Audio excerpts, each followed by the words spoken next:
Everyone, today is day 38 of my 90-day video blog challenge. I guess technically it's tomorrow, but I haven't been to sleep yet, so it's still for today to me. I told you guys I would tell you the story about the fallen angel, so this is me keeping to my word. Basically what it says is, and this goes back to the story of the Annunaki, which if you remember from the last one, I think I told you guys that the Annunaki were the Sumerians' god. So they believed that, the gods came from the heavens down to the earth and taught them different things, different medicines, agriculture, just all kinds of things, these gods from above taught them. And those gods were referred to as the Annunaki. Well, the story goes is that they came down here. Let me start at the beginning. So the Annunaki are supposed to be an alien race, which I'm neither confirming nor denying. I don't know. But because they came from above. So they had sent workers or the slave ones down to prepare the earth for the gods. And what happened was they didn't want to do all the building. So they looked to create us, some workers. So they mixed their DNA with the DNA of different creatures here. And it mixed them to make the workers to build the temples and pyramids and things like that for the arrival of the gods. And what happened is that they like their own creations, us women. And of course they made it with us, had offsprings, and that's where these giants and things that you read a lot are supposed to have come from. Because they were the descendants of a combination of the Annunaki and us humans. And that is one of the stories of the creations.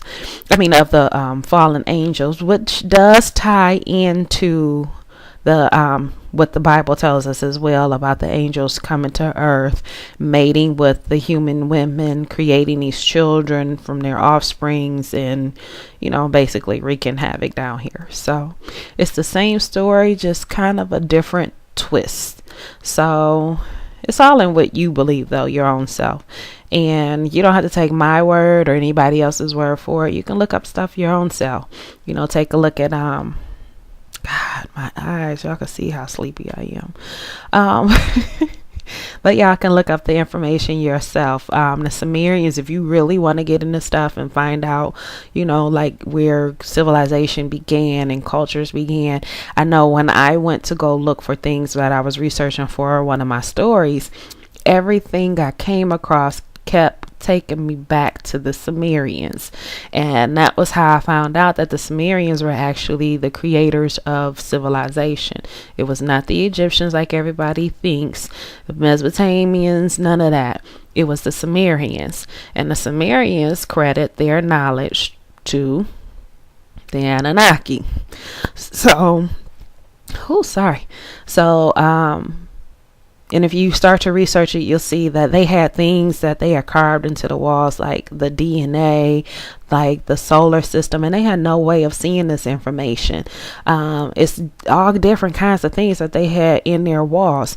Not only that, it's a civilization. I want to say it's in some back country. I want to say some small little something of Mexico where it was similar as well, to where they had a lot of the same information, but it was a little bit different than what the Sumerians had. But I believe it was both supposed to be around the same time. And to me, stuff like that is fascinating. How does one culture on one side of the world know what the other culture is doing on the other side? And this is before technology. This is before phone calls. This is even before the horse and buggy. This is before any of that. When people didn't really travel. When they travel by foot. Okay, and you have to understand too, the layout of the land was different as well. So where we have these large pools of water, those pools of water were smaller and the land was larger. So they were capable of walking from one area to another, but the point is that they actually did this. So how is it that one culture on one side of the planet is doing the same thing as another culture on the other side? And that's how the History Channel gets me every single time. But anyway, it's a lot of good stuff come out the History Channel. But that's it for tonight. I'm gonna leave it there. Again, I encourage you guys to research, look it up.